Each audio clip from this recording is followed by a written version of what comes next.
साथीहरू good morning नमस्ते। हजुरहरू कस्तो हुनुहुन्छ? म पनि सन्चै छु।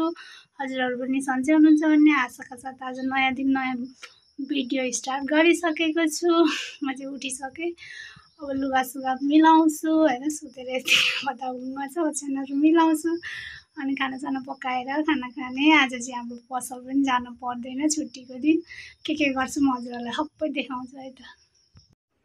फटाफट गरेर लुगाहरू निपटाइहाल्छु अनि त्यस पछाडि अब झुलसुल बाँधेर लुगासुगा डाङडुङ मिलाउने हो।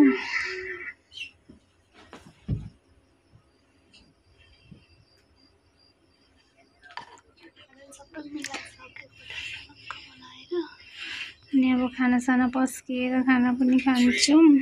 हो साथीहरू, अब म चाहिँ फिल्म हेर्नको लागि बिर्तामोड जान आँटेको। फिल्म चाहिँ कुन चल्दैछ त्यो पनि थाहा छैन, सायद उनको स्वेटर भन्ने कि के भन्ने फिल्म होला, भरे हेरेपछि थाहा हुन्छ। अनि हामी बिर्तामोडतिर फिल्म हेर्नलाई लाग्छौँ घरबाट निस्किएर। भन्दा बिर्तामोड पनि आइपुगिन्छ।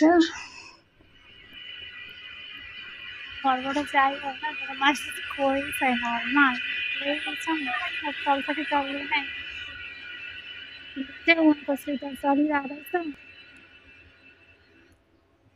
कोही छैन बाहिर, चाहिँ भित्र चाहिँ हुनुहुन्छ कि दुईजना। म चाहिँ टिकट देखाएर खुसी हुँदैछु अनि हामी माथि जान्छौँ, मान्छे खासै थिएन।